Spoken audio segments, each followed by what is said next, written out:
नमस्कार, हमारा नाम है समरीन और आपने देखना शुरू कर दिया है लाइव सिटीज़। देखिए, आपको मालूम है कि मुकेश सहनी इन दिनों संकल्प यात्रा पर निकले हुए हैं। आपको ये भी मालूम है कि मुकेश सहनी लगातार कई नारे भी दे रहे हैं। उन्होंने साफ कहा है कि आरक्षण नहीं तो गठबंधन नहीं, गठबंधन नहीं तो वोट नहीं, और अगर वोट नहीं तो दिल्ली की गद्दी नहीं। आपको बता दें कि ये जो संकल्प यात्रा है ये 100 दिनों की संकल्प यात्रा है।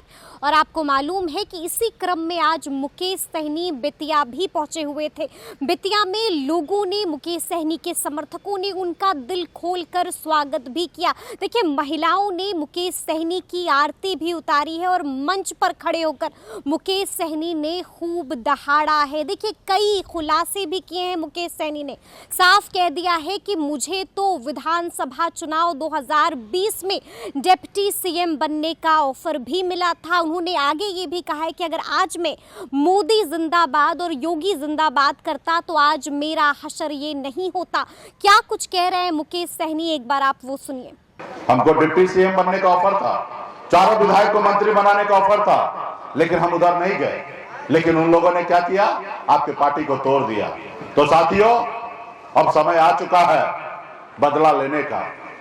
अब हमने एक नारा देके निकला है, आरक्षण नहीं तो गठबंधन नहीं, गठबंधन नहीं तो वोट नहीं, अब वोट नहीं तो दिल्ली की सरकार नहीं। ये सब गठबंधन लेके आया है, ये नारा लेके आया हूं। जो हमारी सुनेगा हम उनकी सुनेंगे, जो हमारी नहीं सुनेगा उनकी हम नहीं सुनने वाले हैं। ऐसे नारा लेके आए हैं साथियों। इसके लिए आप सभी को संकल्पित होना पड़ेगा।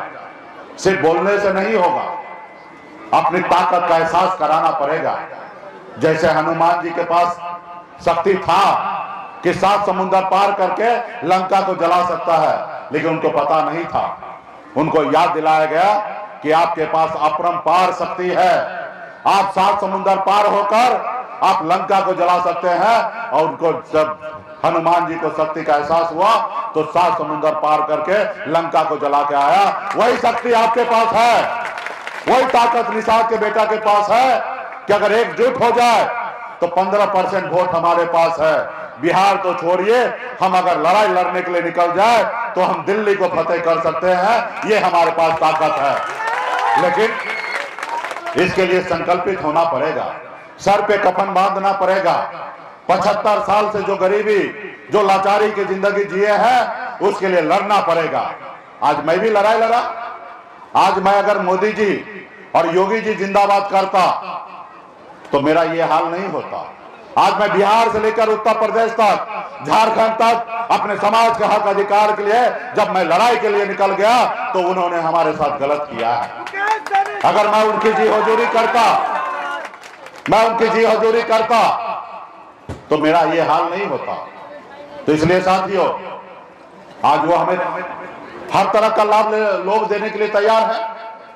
वो आइए, हमारे साथ केंद्र में मंत्री बन जाइए, हमारे साथ गठबंधन कीजिए। लेकिन मैं संघर्ष करने वाला व्यक्ति हूं साथियों। मैं 18 साल से संघर्ष कर रहा हूं।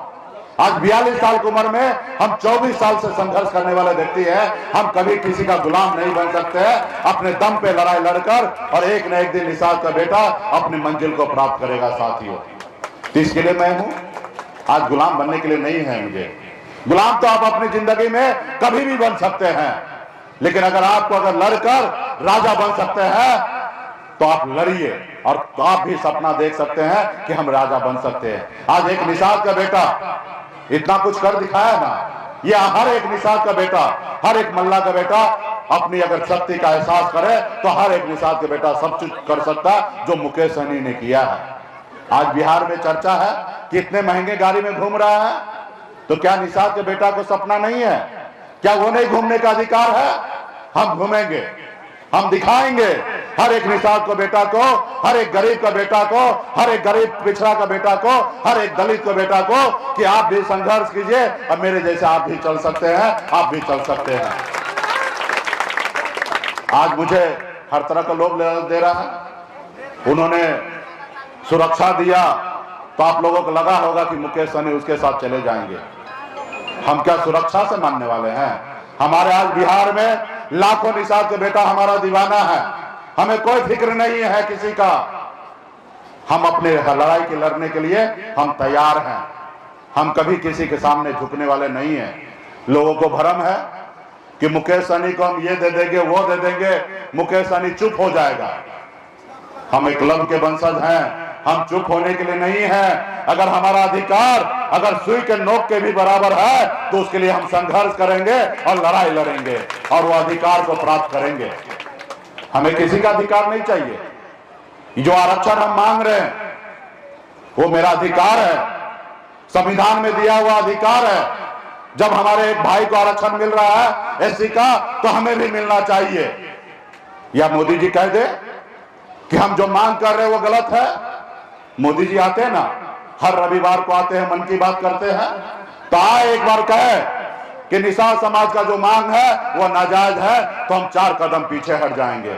अगर वो हमारे मांग अगर जायज है तो माननीय प्रधानमंत्री जी आप भी संकल्प लिए हैं कि गरीब का कल्याण करेंगे। आप अपने संकल्प को वादा पूरा कीजिए और निषाद के बेटा को आरक्षण करने का काम कीजिए। आपने मेरे साथ जो भी गलती किया मैं सब चीज भूलने के लिए तैयार हूं और मैं माफ करने के लिए तैयार हूं। सिर्फ आरक्षण चाहिए। अगर आरक्षण नहीं दीजिएगा तो दुनिया का कोई भी ताकत हो, चाहे वो देश का प्रधानमंत्री हो या कोई भी क्यों ना हो, हम हर किसी से लड़ने के लिए तैयार है। साथियों, आप लोगों को, बहुत कम लोगों को पता होगा, 2015 में मुजफ्फरपुर में एक तरफ मोदी जी का रैली चल रहा था और एक तरफ निषाद का बेटा का रैली चल रहा था। हमने 2015 में ही हमने चैलेंज कर दिया था देश के प्रधानमंत्री को, जब हमें राजनीति का ABCD में सीख रहा था, क्योंकि मैं 2014 में ही राजनीति में आया और 15 में ही देश के प्रधानमंत्री के सामने में पैरेलल मैंने रैली कर दिया।